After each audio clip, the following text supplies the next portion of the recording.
All right, so we're going to look at the religious wars that break out in Europe as a result of the Protestant Reformation. So we're going to look kind of from essentially 1555, which was the Peace of Augsburg, until 1648, which is the Peace of Westphalia. And during that 100-year span, there's just religious wars spanning Europe, all across Europe. And so we're going to take a look at kind of three major areas. First in France, then we'll look at Spain and the Spanish Netherlands, and then eventually we'll turn our attention to the Holy Roman Empire and what's going on there. So we'll start with France, and the French Wars of Religion are kind of the first in this series of three. There are some early wars of religion in the Holy Roman Empire immediately after Luther and the rise of Lutheranism, but these French Wars of Religion are the first in terms of what we'll look at tonight. So essentially what we're looking at is we've got a civil war going on between French Catholics and then a group of French Protestants we call the Huguenots. And Huguenots are Calvinists. They're just French Calvinists. And that's really a term that you need to know. That's a term that will show up time and time again. So when we talk about Huguenots, we're talking about French Calvinists. At the same time that this war is going on, there's serious political instability as a result of the death of the French king. And so the French king dies, and his three sons end up succeeding him in the role of king. But all of them are fairly weak. Francis II, Charles IX, and Henry III. And all of them are essentially controlled by their mother, Catherine de' Medici, of the famous and wealthy Florentine family, the Medicis, right, from the Renaissance. So Catherine de' Medici serves as the queen of France and is really kind of plotting and controlling Francis, Charles, and Henry, and really dictating what life is going to look like in France, at least politically. So she is a crucial figure during this time, and because of this weak leadership from the king, you have a number of different people who are kind of rising up to challenge him. You have him really trying to suppress the Huguenots, not super successfully, so we've got kind of a lot of different things going on here. In the middle of this, a young prince, and this, by the way, this Francis, Charles, and Henry, that's still the Valois family, from the Valois Habsburg Wars. And Henry II was their father, and he died after in a jousting accident, so he dies. And in this time, a young Bourbon prince, and that's an important name, the Bourbons are going to be the ruling family of France all the way up until the French Revolution, Henry of Navarre, he ends up marrying Charles IX's sister. So he kind of ends up stepping his way into this royal family.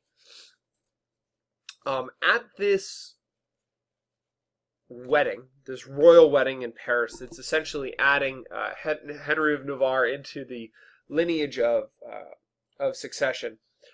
You have the leading Huguenots coming into town, because Henry of Navarre is a Huguenot. He is a French Calvinist.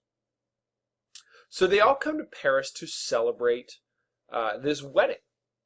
And as this is happening, Catherine de' Medici is really plotting, and she's concerned that the Huguenots are going to take power from her family. And so she plans what's known as the St. Bartholomew's Day Massacre. And that is where, on St. Bartholomew's Day, the French Catholics will simply rise up and kill as many French Huguenots as possible. And they do this. Over 3,000 people in Paris are murdered. It's approximately 30 to 40,000 murdered throughout the whole of France on this day. So everyone gathers to celebrate what they think is going to be this beautiful wedding between Henry of Navarre and Charles' sister in the Valois family, a union of the Bourbon and Valois families. And instead, the French Huguenots are slaughtered. And so needless to say, this kind of raises all sorts of tensions. And so this eventually leads to what is known as the War of the Three Henrys. And it's a fight between three different Henrys. Henry III, who's supported by the Royalists, that is those who support the king. Henry of Navarre, who's supported by the Huguenots, that's the French Calvinists, and by the English Queen Elizabeth I, because Elizabeth does not want a Catholic country in France. She would like them to be Protestant. It would just kind of provide her a little buffer. So Elizabeth supports Henry of Navarre. And then there's Henry of Guise, and he is supported by Spain. So you have these three Henrys. So Henry of Guise is the super ultra Catholic. Henry III is not as, he is Catholic, but Henry of Guise is the ultra Catholic who have no tolerance for any Huguenots whatsoever. And so in the middle of this War of Three Henrys, it's this three-way war, and no one's really gaining the upper hand. Eventually, Henry III reaches out to Henry of Navarre. They kind of team up and win this battle. And win the war, and Henry of Guise is killed. And the ultra-Catholics, the super-conservative Catholics, are really upset about this. And so they call for regicide, that is the killing of a king. And so eventually one day a rogue priest does end up assassinating Henry III. He jumps into his carriage and stabs him to death. Or he may shoot him to death, but he kills him nonetheless. Kills him very quick. So Henry III is assassinated, which means that Henry of Navarre, he's a Huguenot, remember, a French Calvinist, becomes the king of France. He becomes King Henry IV. And it is at this point that he realizes that although he is Huguenot, he cannot possibly hold France together as a Calvinist leader. He himself needs to become Catholic. And so he converts to Catholicism. His famous quote of saying this is, he says that Paris is worth the Mass. And that is that it's worth becoming Catholic if it means he gets to control Paris and by extension to become the King of France. But Henry IV does not forget his roots and where he comes from, and in 1598 he declares the Edict of Nantes, which is it's one of the first that grants limited religious tolerance, and it basically grants religious tolerance to those Huguenots, those French Calvinists. And what it does is it gives them a series of towns, I think it's like 150 towns, where they are allowed to worship and be involved in politics. And so he creates these essentially safe zone for Huguenots. It is early religious tolerance. So the Catholics win out in France, and France remains a majority Catholic country, but nonetheless Henry grants religious tolerance, and that exists for quite a while, and that allows Calvinism to really develop in France. So now we'll turn our attention to Spain. And Spanish Catholicism is important, and we're going to start with Philip II. Looking at Philip II, ruled Spain from 1556 to 1598, again, this crucial time in history. And Catholicism is incredibly important in Spain. We've already talked about it being kind of a unifying feature, and what leads to one of the key traits of nationalism in Spain is this unified religion and this sense of everyone's in this together. So Catholicism is super important. And Spain leads this charge in the Counter-Reformation to turn everyone back to Catholicism. And they're the head of what's one of these many alliances called the Holy League, which is essentially them and all the various city-states in Italy. And together at the Battle of Lepanto, turn back the Ottoman Empire, which is this encroaching Muslim power from the south and the east that's threatening Christianity in Europe. And so Spain leads this Holy League and eventually turns back the Muslims there. But then Spain ends up having some other problems. And one of the big problems is in their relationship with England. Once Elizabeth takes over from Mary during the English Reformation, she is quickly declared a heretic by Pope Pius V, who has her excommunicated from the church because Pope Pius wants England to be a Catholic country, and Elizabeth is not allowing that to happen. She is kind of following this via media, but eventually turns towards Protestantism. And so Pius says she's a heretic, and he encourages all Catholics to overthrow him. And so the Spanish are, of course, totally on board with this. Because they want to spread Catholicism as well. The English, meanwhile, want to spread Protestantism, and so that's part of why, again, they support Henry of Navarre in France, but then also England supports the Dutch Protestants, who we're going to get to in a minute, who are rising up against their Spanish overlords. And then they harass Spanish shipping by using pirates. Sir Francis Drake is one of the most famous pirates, and essentially what happens is the English give him free reign to capture any Spanish ship that he sees, and then bring those goods to English ports where he will be rewarded. So they encourage piracy, right? And the Spanish are doing this to English as well. Queen Mary, Bloody Mary, Mary Queen of Scots, is executed eventually, and it has Catholics throughout Europe and England ready to overthrow Elizabeth, or at least try to overthrow Elizabeth. And this reaches its culmination with Philip II sending the Spanish Armada to invade England. So he has got a few goals here. One is he wants to avenge his wife, Mary Queen of Scots. He wants to avenge her death. He also wants to put an end to the English backing of the Dutch revolts in the Netherlands, of the Dutch Protestant revolts. And then he wants to secure Catholicism in England. So he sends the Spanish Armada in 1588. It fails miserably. Every single ship is sunk, and it really marks the beginning of the decline of the Spanish Empire. So that's that rivalry between England and Spain. And so we have this tipping point with that sinking of the Spanish Armada where Spain stops being the dominant colonial power and England begins to be that dominant colonial power. They really switch spaces. Meanwhile, in the Netherlands, we need to take a step back and recognize what the Netherlands are. They were under the control of the Spanish. So Philip II, as King of Spain, had control of what was called the Spanish Netherlands, which is the modern-day Netherlands and parts of Belgium and Luxembourg.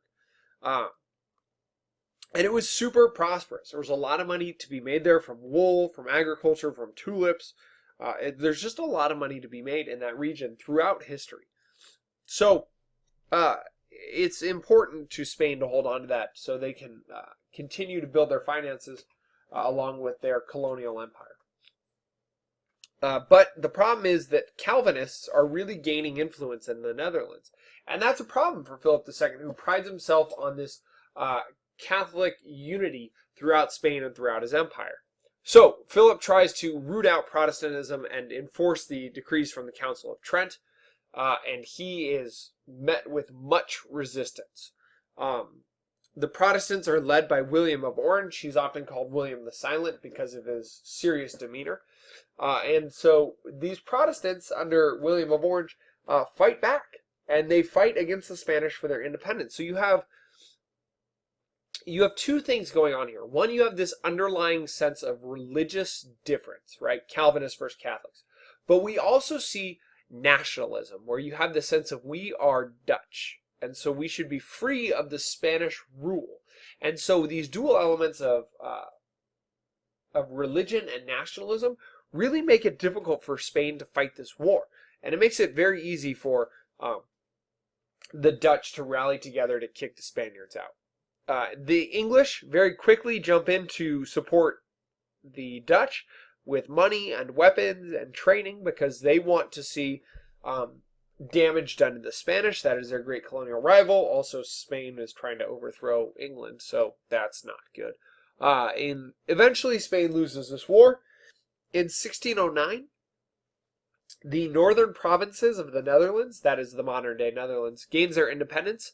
And then in 1648, full Dutch independence is secured. And that actually culminates with the end of the 30 Years' War, which we'll look at next. So the United Provinces officially is formed. Full Dutch independence is granted in 1648. It ceases to be part of the Spanish Empire. And so you should very much see this war as a war of religion, Calvinists versus Catholics, but also a war of nationalism. And it marks really a changing tide in the way that wars in Europe are fought and the reason why wars in Europe are fought. And now we're going to turn our attention last to the 30 Years' War. This is the big one. Okay, so the 30 Years' War is very much the result of religious conflict, right? So the background to it is it's very much a result of religious conflict between Lutherans and Catholics who, since Luther came along in 1517, had been at each other's throat. So from 1517 to 1618, that's essentially 100 years, there had been these minor skirmishes, and it finally culminates in this massive all-out war, the 30 Years' War. There are also dynastic and nationalistic considerations that come into play here. There's different lines of succession going on, and then there's also concern about preventing the Holy Roman Empire and the Habsburgs from getting too strong. And those concerns are expressed by by a number of people, the Danes, the Swedish, and the French especially, and they all try and keep people in check. And then there's tensions within the Holy Roman Empire. The Holy Roman Empire is, of course, this kind of conglomeration of all these different princedoms who agree to unite behind one Holy Roman Emperor and support him. And that's problematic, as we will see in a second here. And it's divided into 4 parts. So we're going to look at each of the 4 parts. But before we can get into it, we need to talk a little bit more about that structure of the Holy Roman Empire. So the Holy Roman Empire is this white area, which is outlined in black here. Okay? And the Holy Roman Empire is divided into all these different territories. And they have, because of this law, in the Golden Bull of 1356, they essentially grant 7 different electors. Those are people who vote for the next Holy Roman Emperor. 3 of them are religious, that is the bishops of Cologne, Mainz, and Trier. And then 4 of them are lay, or kind of non-religious figures. And that is the Prince of Brandenburg, Saxony, Bohemia, and Palatine.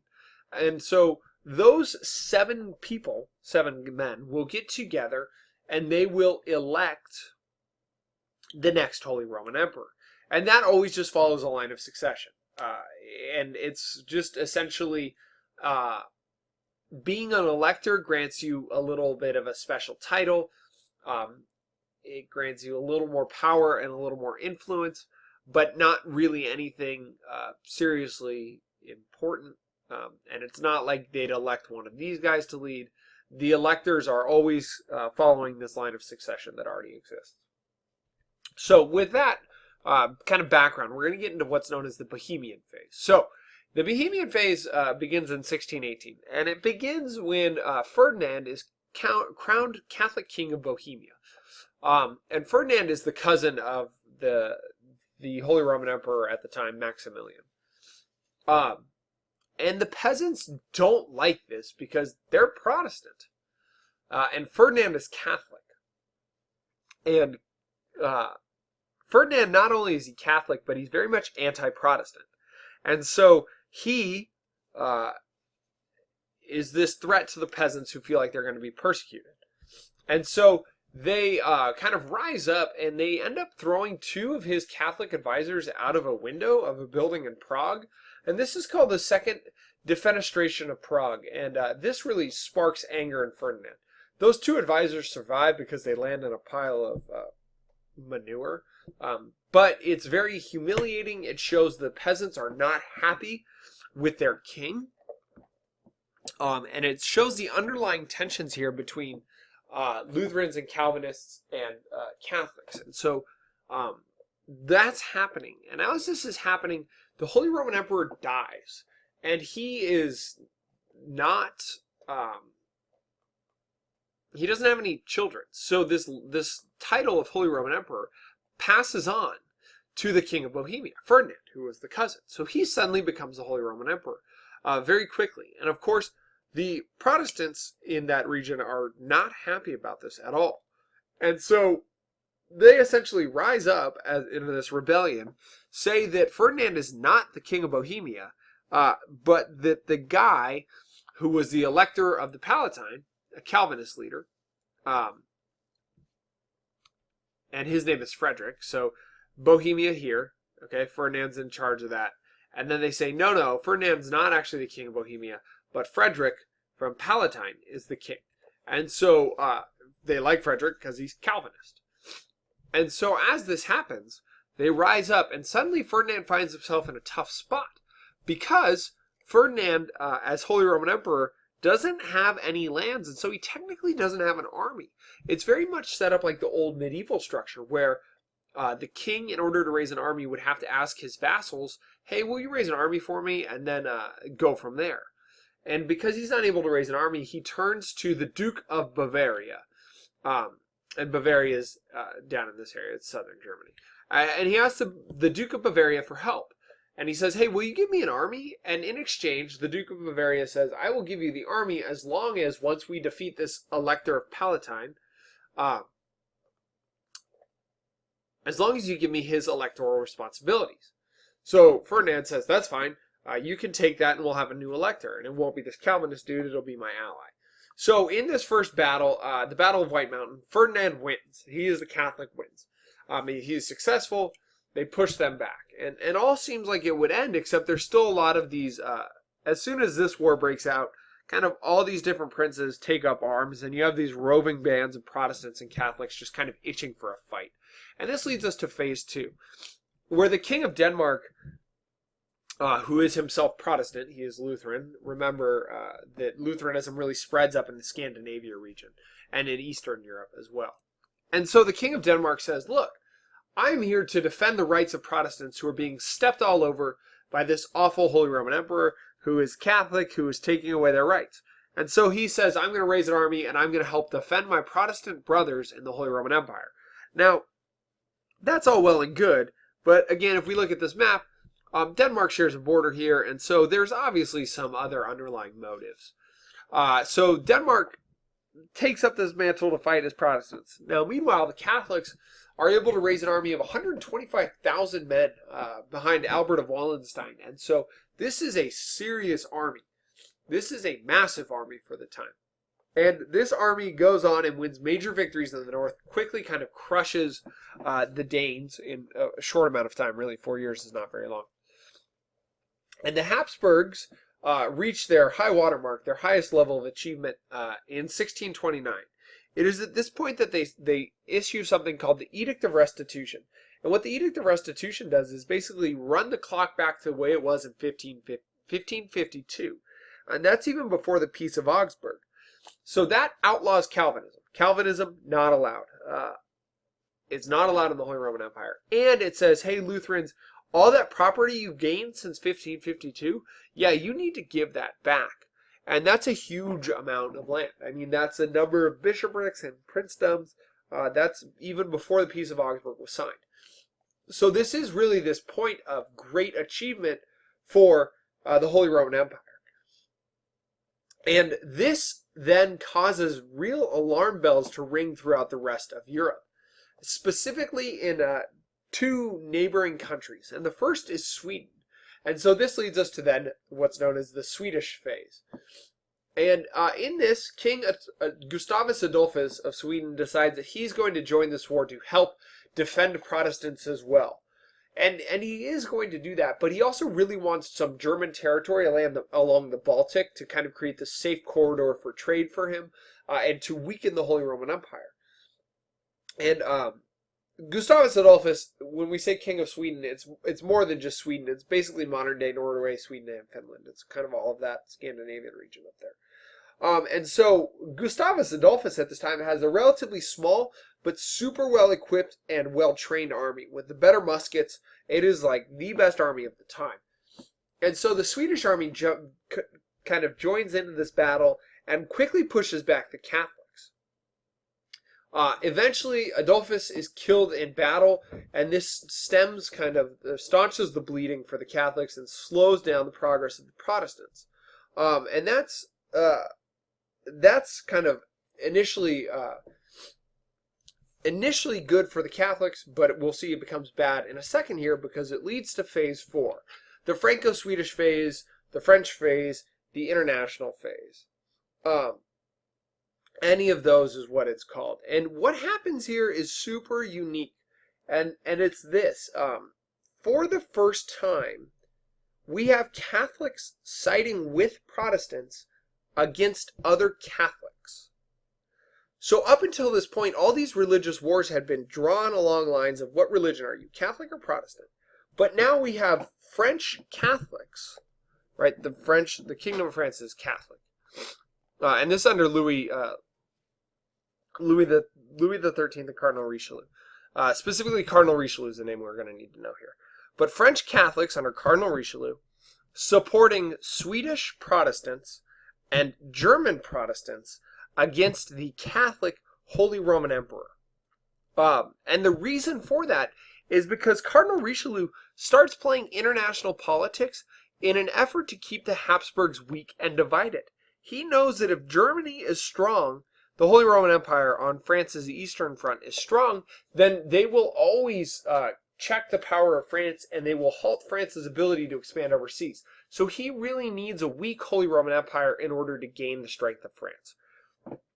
So the French and the Swedes fight the Austrians and the Spanish in this last phase of the war. And this is the most destructive phase. German towns are just leveled. agriculture is decimated. It's kind of burning as they go through to take all that they need in order to execute this phase of the war. And so the war ends up ending with the Peace of Westphalia in 1648. And this is a hugely important date because it marks the end of religious warfare in Europe. So the wars that we see before 1648 in Europe are almost exclusively religious in nature. The wars we start seeing after 1648 are exclusively political in nature. And so this is a real turning point. The Peace of Westphalia also reaffirms the Peace of Augsburg, and that is whoever is the prince there, he chooses the religion. The only addition is now Calvinism is allowed in that. So under the Peace of Augsburg, you could either be Catholic or Lutheran. Under the Peace of Westphalia, you could be Catholic, Lutheran, or Calvinist. The 300 plus German princes are more independent. They have more political and economic decision making. So we find the emperor's power, that is the Habsburg emperor's power, is limited, although the Holy Roman Empire continues to exist. And there's major social and economic consequences. The Holy Roman Empire has 8 million fewer inhabitants as a result of this war, just so much death and destruction. Agriculture collapses, and famine sweeps throughout the Holy Roman Empire, further destabilizing and weakening what had once been a major power. So these are the major religious wars that are happening in Europe from 1555 until 1648. And that's the era, 1517 until 1648 is the era we can mark as religious warfare in Europe.